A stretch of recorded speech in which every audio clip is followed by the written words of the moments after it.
يؤتي الحكمة من يشاء ومن يؤت الحكمة السلام عليكم ورحمة الله وبركاته نحمده ونصلي على رسوله الكريم أما بعد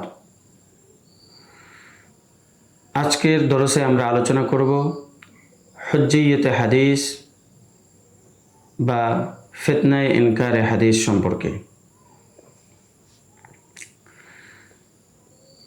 সমস্ত উম্মতে মুসলিমা এ ব্যাপারে ইজমা ও একমত পোষণ করেছেন যে ইসলাম ধর্মে হাদিস কোরআনের পর সবচেয়ে গুরুত্বপূর্ণ মূল উৎস এবং প্রামাণ্যযোগ্য বিষয়।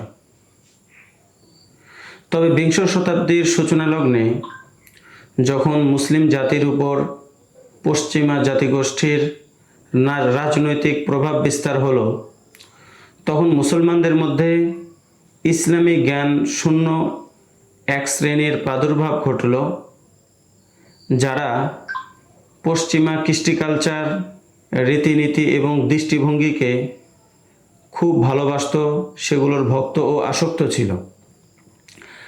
তাদের ধারণা ছিল আধুনিক যুগের এই পৃথিবীতে উন্নতি এবং অগ্রগতি ইসলামের মাধ্যমে সম্ভব নয়, তা সম্ভব শুধুমাত্র পশ্চিমার অন্ধ অনুকরণের মাধ্যমে।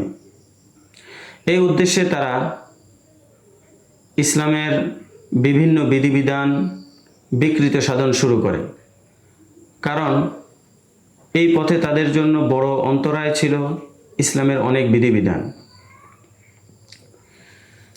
এই শ্রেণীর লোকদের মধ্যে থেকে হলেন ভারতবর্ষে এই কাজটি সামনে এগিয়ে নিয়েছে স্যার সৈয়দ আহমদ খান, মিশরে ডক্টর তহা হুসাইন এবং তুর্কিস্তানে জিয়া গোক আল্প। এই সমস্ত লোকদেরকে বলা হয় আহলে তাজদিদ বা সংস্কারবাদী। যেহেতু তাদের এই উদ্দেশ্য সাধনের পথে সবচেয়ে বড় বাধা এবং অন্তরায় ছিল হাদিস, যেহেতু রসুল করিম সাল্লাল্লাহু আলাইহি ওয়াসাল্লামের হাদিসের মধ্যে মানুষের জীবনের প্রত্যেকটা অঙ্গনে দিক নির্দেশনামূলক আলোচনা রয়েছে, আর সেগুলো পশ্চিমা দৃষ্টিভঙ্গি, কৃষ্টি কালচার, রীতিনীতির সাথে সাংঘর্ষিক ছিল। এই জন্য এই সমস্ত লোকেরা কিছু কিছু হাদিস যেগুলো তাদের স্বার্থবিরোধী ছিল, সেগুলোকে তারা অস্বীকার করা শুরু করে। হিন্দুস্তানে বা ভারতে এই কাজটা সামনে অগ্রসর করে স্যার সৈয়দ আহমদ খান এবং তার সঙ্গী মৌলভী চিরাগ আলী। এ বিষয়ে তাদের কর্মপন্থা ছিল এই যে তারা যে সকল হাদিস তাদের স্বার্থবিরোধী হতো, প্রথমত সেই সমস্ত হাদিসের বিশুদ্ধতাকে তারা অস্বীকার করত এবং বলতো এই হাদিসটা সনদগতভাবে অশুদ্ধ, দুর্বল, যদিও সেই হাদিসের সনদটা যতই শক্তিশালী হোক না কেন।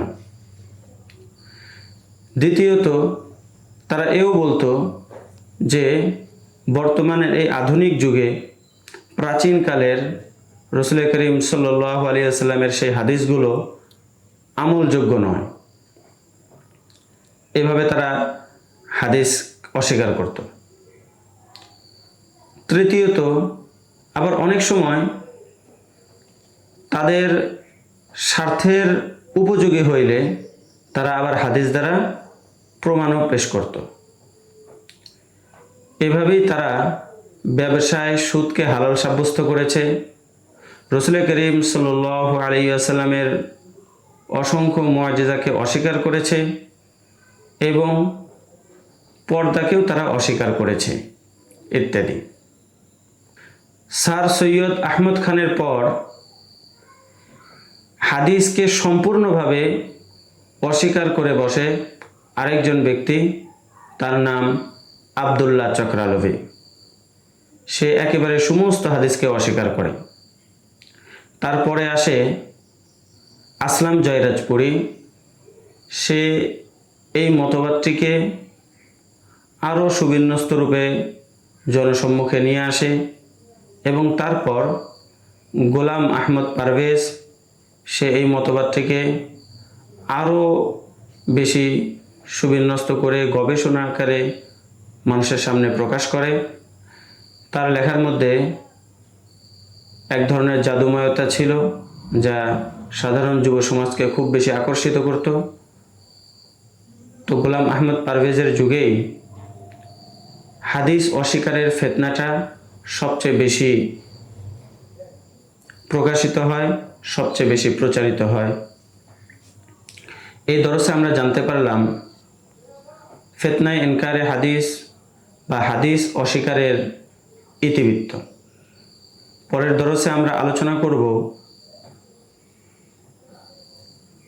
হাদিস অস্বীকারীদের মৌলিক দৃষ্টিভঙ্গি কি কি সেই সম্পর্কে ইনশাআল্লাহ তাআলা। يشاء ومن يؤت الحكمة فقد أوتي خيرا كثيرا وما يذكر إلا أولو الألباب